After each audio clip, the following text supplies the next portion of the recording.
فتح مکہ کا دن اسلام کی تاریخ میں بڑا روشن دن تھا۔ وہ لوگ جنہوں نے حضور کی راہوں میں کانٹے بچھائے تھے، حضور کی راہوں میں گڑھے کھودے تھے، حضور علیہ السلام نماز پڑھ رہے ہوتے تو حضور کے اوپر اوجریاں ڈالی تھیں، اپنا کوڑا حضور کی دہلیز پہ ڈالا تھا، حضور کے گلے میں کپڑا ڈال کے تو دیے تھے، جنہوں نے گلی میں گزرتے ہوئے بلند آواز سے آوازیں کسے تھے، اور جنہوں نے جو ہے وہ طرح طرح کی اذیتوں کے راستے کھولے تھے اور حضور کو تکلیفیں دی تھیں، اور پھر آقا کریم علیہ السلام اس شہر مکہ کو چھوڑ کے مدینے چلے گئے تھے۔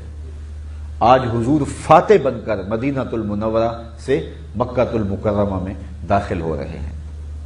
جب حضور شہر کے قریب آئے تو یہ لوگ خوف زدہ بھی تھے لیکن لڑائی پہ آمادہ بھی تھے۔ اب سنو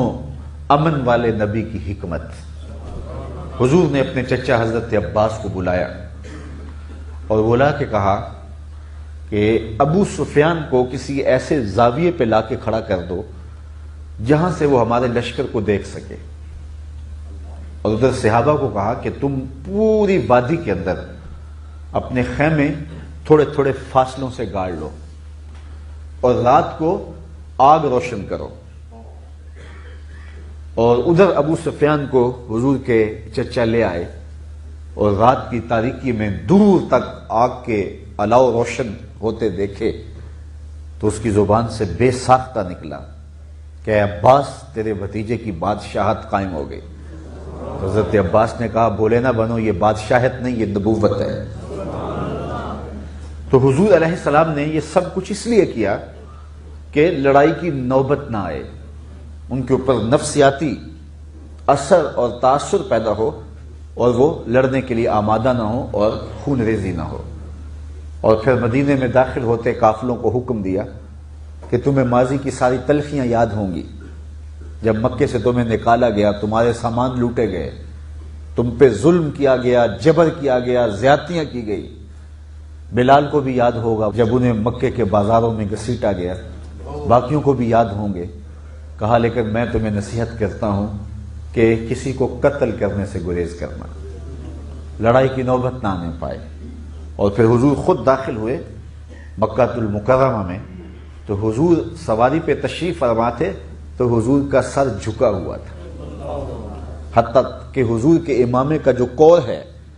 وہ سواری کے اوپر جو کجاوا کسا ہوتا ہے جس لکڑی کے اوپر، اس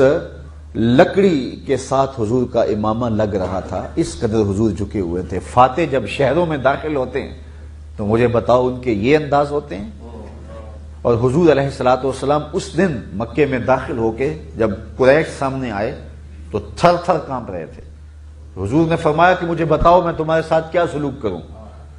انہوں نے کہا کریم باپ کے کریم بیٹے ہو، ہمیں تم سے خیر کی توقع ہے، لیکن انہیں کم از کم تھا کہ اگر بڑی بھی کم سزا دی تو یہ سزا ہوگی کہ ہمیں شہر بدر کر دیا جائے گا، مکے سے نکال دیا جائے گا۔ لیکن جب حضور نے ان کی معافی کا اعلان کیا تو وہ حیرت میں ڈوب گئے۔ حضور نے فرمایا کہ صدیوں قبل میرے بھائی یوسف نے جو اپنے بھائیوں سے کہا تھا آج میں بھی تم سے وہی کہہ رہا ہوں،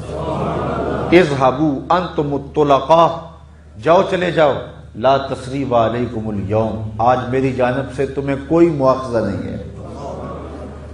اور مکہ المکرمہ فتح ہو جاتا ہے خون ریزی کے بغیر، اور پھر حضور حکم نامہ جاری کرتے ہیں جو حرم میں آئے اسے معاف کر دو، جو امن مانگے اسے معاف کر دو،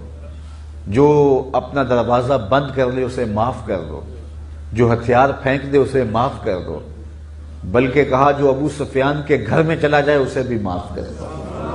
یہاں تک حضور علیہ السلام نے جو ہے وہ پیغام رحمت پھیلایا۔